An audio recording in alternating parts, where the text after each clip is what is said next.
अनमोल वचन अखिल भारतीय संत मत सत्संग के संस्थापक और गृहस्थ में आनंद योग के जनक परम संत महात्मा परम पूज्य श्री यशपाल जी महाराज अर्थात परम पूज्य भाई साहब जी द्वारा प्रतिपादित इन अनमोल वचनों का पालन करना अति आवश्यक है। ये वचन हमारी गृहस्थ आध्यात्मिक साधना के लिए मूलभूत सिद्धांत हैं, जो इस प्रकार हैं। हम दुनिया की हर चीज की कीमत आंकते हैं, अपने मानव जीवन की कीमत भी जाने व परमात्मा की प्राप्ति हेतु साधना करें। मनुष्य योनि एक उपहार है, इसीलिए परमात्मा को धन्यवाद देते हुए आधा घंटा प्रातःकाल, आधा घंटा सायंकाल पूजा अवश्य करें। सत्संग, सतनाम व सद्गुरु को प्राथमिकता देते हुए इसी के आधार पर ध्यान योगाभ्यास अवश्य करें व गृहस्थ के कार्यों को परमात्मा का कार्य समझकर उसी की याद में संपन्न करें। हर समय ये ध्यान रहे कि गुरु कृपा द्वारा परमात्मा की पवित्र सत्ता का हमारी आत्मा में वास है, अतः मन में निरंतर अपने इष्ट देव का जाप करें। मान सम्मान की इच्छा न करें व अपमान से दुखी न हो। परमात्मा के अतिरिक्त किसी और का भय न करें। दूसरों की बुराई न करें, न सुने, सत्य व मधुर बोलें, अश्लील शब्द मुंह से ना निकालें, सभी से नम्रतापूर्ण व सुंदर व्यवहार करें। धर्म पत्नी के अतिरिक्त अपने से बड़ी से माता जैसा, बराबर की से बहन जैसा व छोटी से पुत्री जैसा व्यवहार करें। सांसारिक जीवन यापन की आवश्यकताएं अंतहीन है, इसलिए अधिक से अधिक समय सत्संग में व धन परोपकार में खर्च करें। याद रखें, न स्त्री माया है, न धन दौलत, न ही परिवार। माया वह है जो हृदय को परमात्मा से दूर हटा दे। अतः निरंतर सत्संग और सद्गुरु की शरण में रहने का प्रयास करें। भोजन अपने इष्ट को अर्पण कर प्रसाद रूप में परमात्मा की याद में करें। रात्रि में सोने से पहले अच्छे बुरे कार्यों का आत्मनिरीक्षण कर उसका समुचित पश्चाताप करते हुए ध्यान करें व प्रभु की गहरी याद में ही विश्राम करें। परमात्मा तू ही है, तेरी इच्छा पूर्ण हो।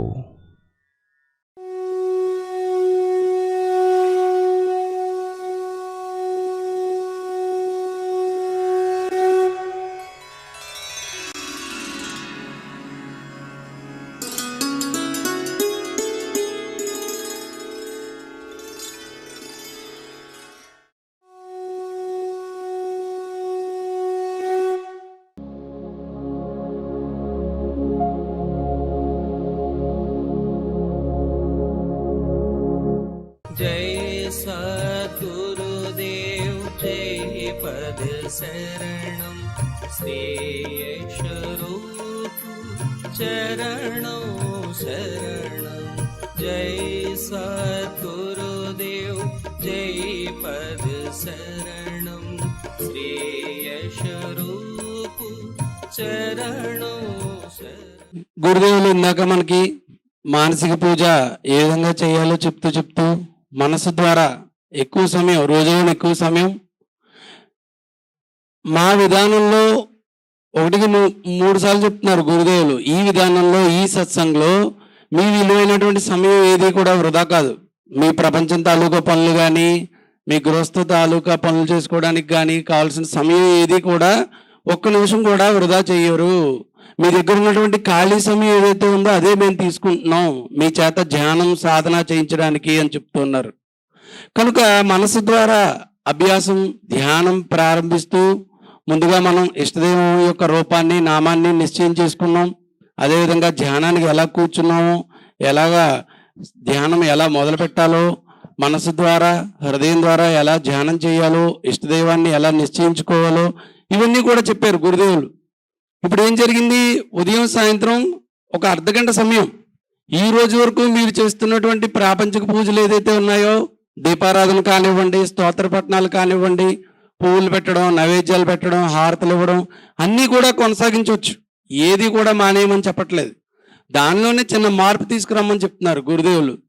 ఏమిటి అంటే, ఈ రోజు వరకు చేసేటువంటి పూజలకి, మనం ఉదయం సాయంత్రం చేసేటువంటి స్తోత్రాలకి, పుస్తక పఠనాలకి కేటాయించే సమయాన్ని కొద్దిగా ఒక 10 నిమిషాలు లేదా పావుగంట సమయంలో పూర్తి చేసి మిగిలిన పావుగంట సమయం ధ్యానానికి కేటాయించమని చెప్తున్నారు. చిన్న పరివర్తన, చిన్న మార్పు.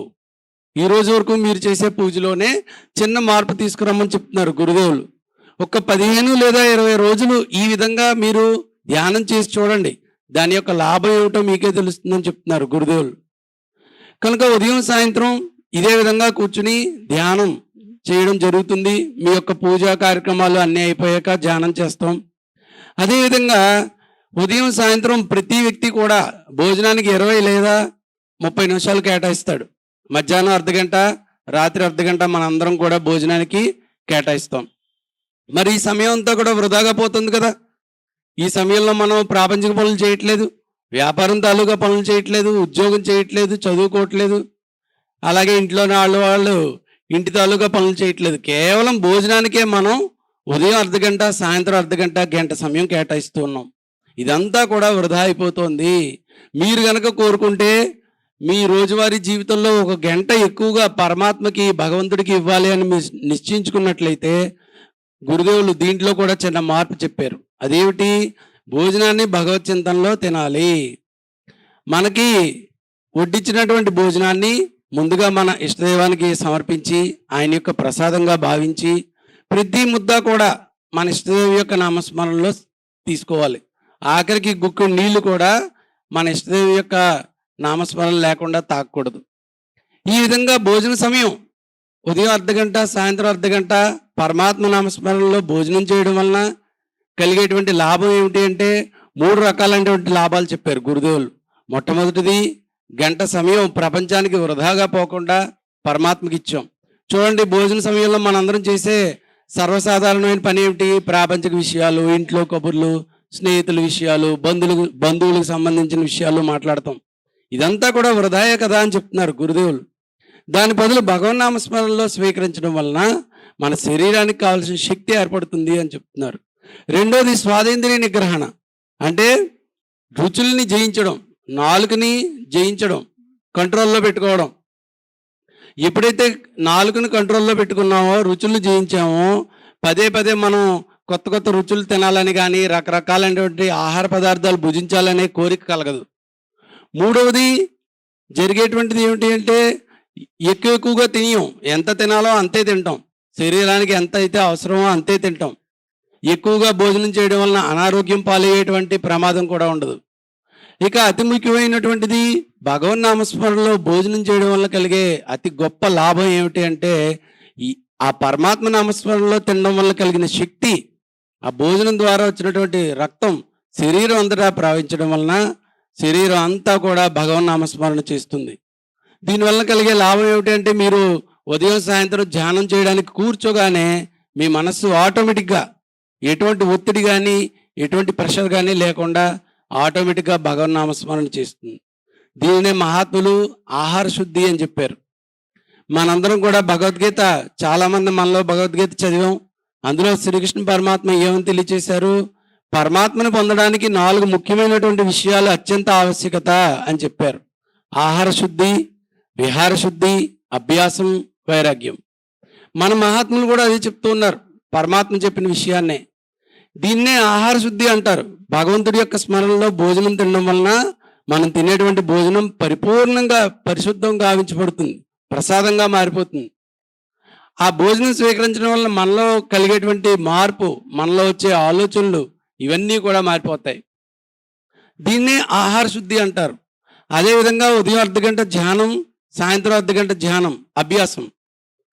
రోజులోని 24 గంటల్లో మీ విలువైన సమయాన్ని మీకు తెలియకుండానే 2 గంటల సమయం భగవంతుడు కేటాయించారు. ఇప్పుడు ఉదయం అర్ధగంట సమయం ధ్యానం పూజ, సాయంత్రం అర్ధగంట సమయం ధ్యానం పూజ, ఉదయం మధ్యాహ్నం అర్ధగంట సమయం భోజనం పరమాత్మ స్మరణలో స్వీకరించడం, రాత్రి భోజనం కూడా భగవన్నామ స్మరణలో తినడం. 2 గంటల పాటు మనం పరమాత్మ యొక్క స్మరణలో గడిపాం. భగవంతుని యొక్క స్మరణలో గడిచిపోయింది మన జీవితం మనకు తెలియకుండానే. ఇంకా మీ దగ్గర ఏవైనా ఖాళీ సమయం ఉందా అని ఆలోచించినట్లయితే మనందరం కూడా సాధారణంగా రోజుకి 6 గంటలు లేదా 8 గంటలు నిద్రపోతాం. మరి ఈ నిద్రా సమయం అంతా కూడా వృధాగా పోతుంది కదా. మన మహాత్ములు ఏం చెప్తున్నారు? ఈ నిద్రా సమయంలో మీరు ప్రపంచం తాలూకా పనులు ఏమీ చేయరు, సంసారం తాలూకా పనులు ఏమీ చేయరు, వృధాగా పోతుంది. ఈ నిద్రా సమయాన్ని కూడా ధ్యానం పూజగా మార్చుకోవచ్చు అని చెప్పి చిన్న మార్పు తీసుకురమ్మంటున్నారు నిద్రించే విధానంలో. అదేమిటి? నిద్రించే ముందు ఒక్క 10 నిమిషాలు మీరు ఉదయం సాయంత్రం ఏ విధంగా ధ్యానం చేస్తున్నారో అదే విధంగా ధ్యానం చేయండి. మీ ఇష్టదేవి యొక్క స్మరణలో కళ్ళు మూసుకుని మంచంపై ఇక పడుకునే ముందు మంచం మీదకి చేరి ఇక నిద్రపోతున్నాం అనుకున్నప్పుడు ఒక్క 10 నిమిషాలు కళ్ళు మూసుకుని మీ ఇష్టదేవి యొక్క ధ్యానం చేయండి. చేసిన తర్వాత ఆ రోజు నుంచి మనం చేసిన పనులు ఏవైతే ఉన్నాయో ఒక్కసారి ఆలోచించుకోండి. సాధారణంగా ప్రతి మనిషి కూడా చెడు పనులు చేస్తాడు, మంచి పనులు చేస్తాడు. ఆ రోజు మీ వలన ఏవైనా చెడు పనులు జరిగాయి అనుకోండి, తెలుసో తెలియకో మీ వలన తప్పు జరిగింది, ఎవరినైనా బాధించారు, ఎవరికైనా నష్టం జరిగింది, భగవంతుడిని ప్రార్థించమని చెప్తున్నారు. హే ప్రభు, ఇటువంటి తప్పుడు పని రేపటి నుంచి ఇంకెప్పుడు చేయకుండా ఉండేటువంటి నిగ్రహ శక్తిని నాకు ప్రసాదించు అని భగవంతుని ప్రార్థించండి అని చెప్తున్నారు. అదేవిధంగా ఆ రోజు మీకు ప్రత్యక్షంగా కానీ పరోక్షంగా కానీ ఇతరులకు సేవ చేశారు, సహాయం చేశారు, ధన సహాయం కానీ మాట సహాయం కానీ ఏదైనా చేశారు అంటే మంచి కర్మ, పుణ్యకర్మ. దాన్ని మీ ఇష్టదైవానికి అర్పించమని చెప్తున్నారు. అప్పుడు కూడా ప్రార్థనే, హే ప్రభు, నీ దయ వలన నువ్వే నా ద్వారా ఇతరులకి ఆ సహాయం చేయించావు, లేదంటే ఇతరులకి సహాయపడే శక్తి ఎక్కడిది నాకు? ఇతరులకి మాట సహాయం చేసే, ధన సహాయం చేసే శక్తి ఎక్కడిది? నువ్వే నా ద్వారా ఇతరులకు చేయించావు. ఇదంతా కూడా నీ యొక్క మార్చం, నీ యొక్క దయాకృప అని చెప్పి ఆ పుణ్యకర్మలు ఏవైతే ఉన్నాయో దాన్ని పరమాత్మకు అర్పించండి. దీనినే మహాత్ములు వారి భాషలో నిష్కామ కర్మ అని అంటారు. నిష్కామ కర్మ అంటే కర్మ చేసేటప్పుడు దాని యొక్క ఫలితాన్ని ఆశించకుండా ఉండడం. ఇప్పుడు ఏం చేసాం మనం? చెడు కర్మలు ఏమైనా జరిగితే, తెలుసో తెలియకో అపరాధాలు జరిగితే దానికోసం పరమాత్మ యందు ప్రార్థనతో ప్రాయశ్చిత్తం చేసుకున్నాం. మంచి కర్మలు ఏమైనా చేస్తే, పుణ్యం కానీ దానం కానీ మాట సాయం కానీ చేస్తే దాన్ని మన ఇష్టదైవానికి అర్పించాం. ఆ రోజు ఏం జరిగింది? మీ మనస్సులో మంచి లేదు, చెడు లేదు, శూన్యం. మీ మనస్సు అంతా కూడా శూన్య స్థితిలోకి వెళ్ళిపోయింది. ఆ తర్వాత అదే ఇష్టదేవి యొక్క నామస్మరణలో నిద్రపోవాలి. అలా చేయడం వల్ల జరిగేటువంటి లాభం ఏమిటి అంటే గురుదేవులు చెప్తూ ఉన్నారు, 3 రకాలైనటువంటి లాభాలు ఉంటాయి. మొట్టమొదటిది, నిద్రా సమయం 8 గంటలు కూడా మీకు పూజగా మారిపోతుంది. రెండవది, మీకు ఆ రోజు వరకు వచ్చేటువంటి స్వప్నాలు కానీ కళలు కానీ అన్నీ మారిపోతాయి.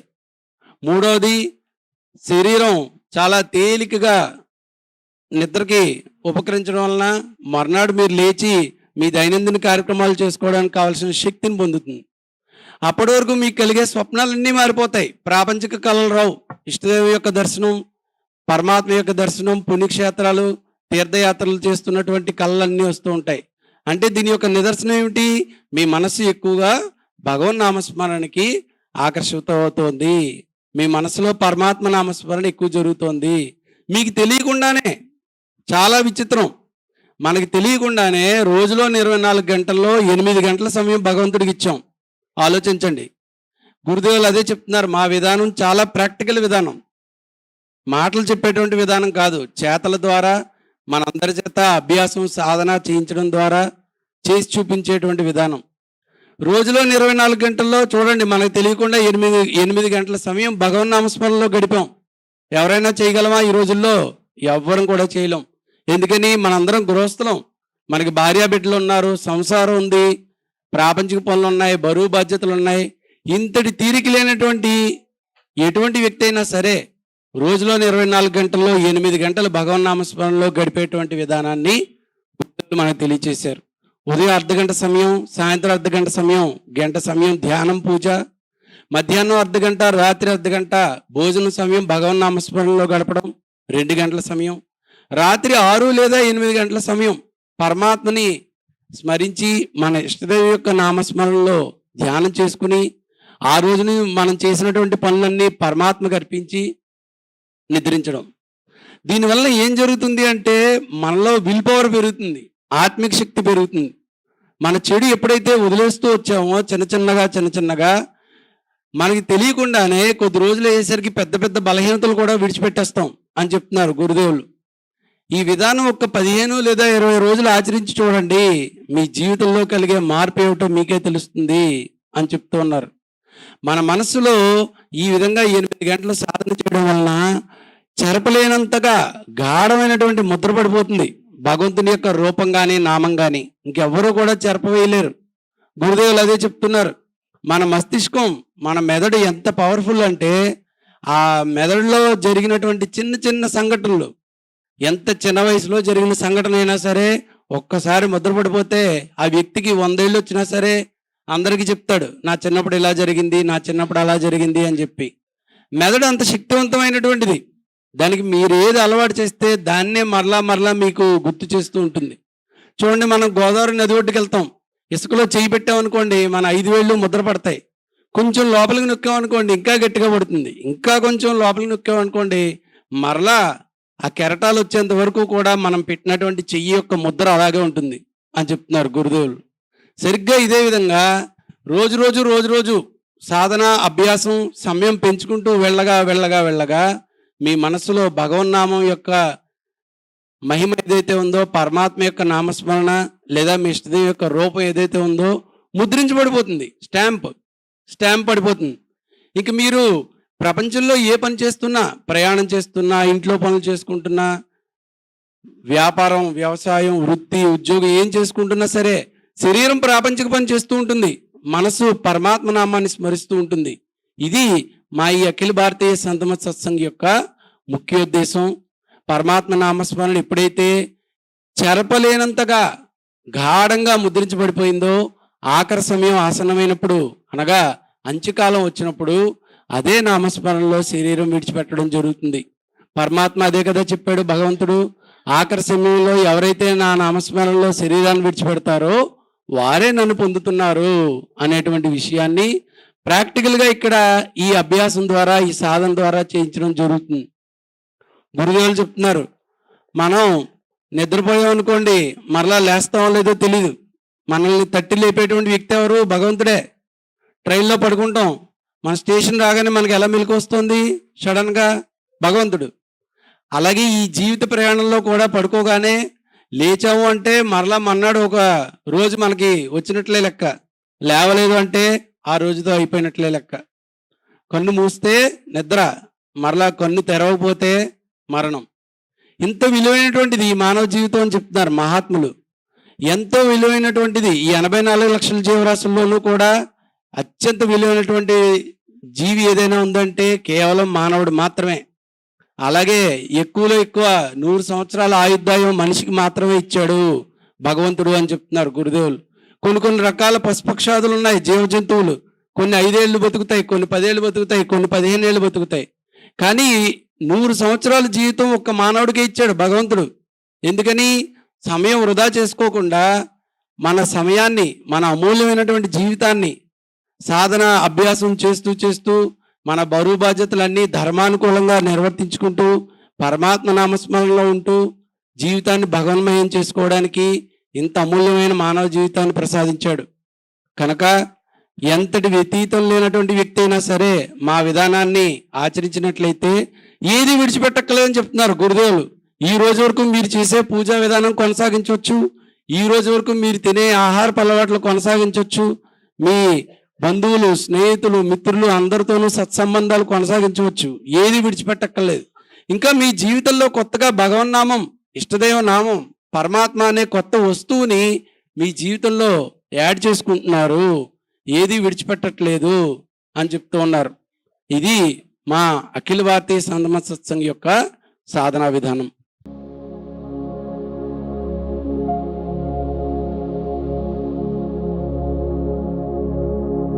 पूज्य मातावार बंधुओं, बहुत सुंदर बात कही, बहुत सुंदर चीज। देखिए, जो पूजा है वो 3 प्रकार से की जाती है। पहला है शारीरिक पूजा, मंदिर जाना, गीता पढ़ना, भागवत सुनना,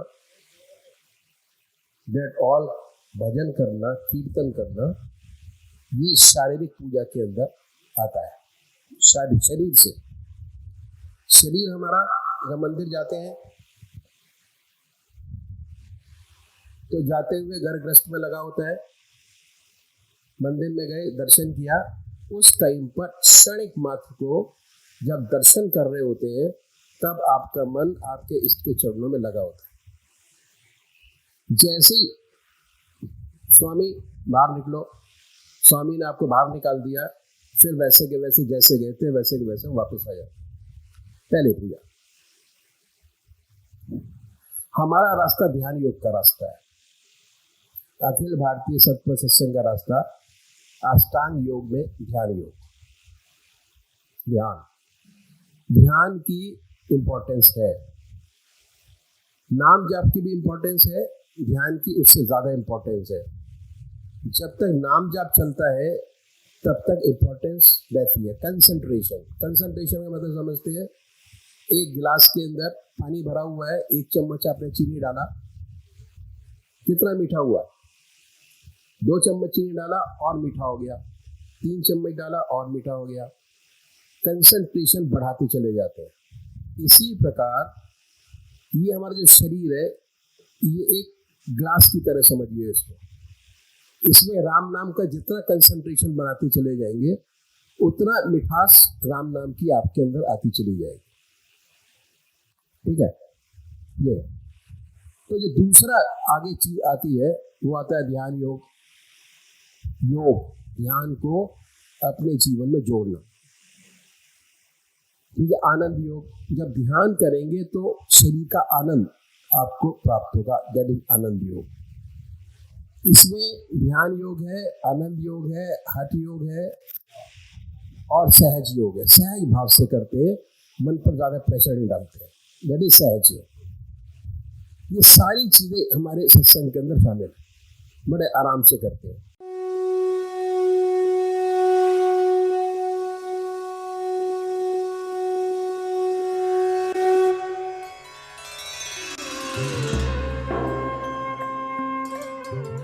ध्यान योग के कार्यक्रम आनंद योग से निशुल्क जुड़ने के लिए संपर्क करें 9810239677।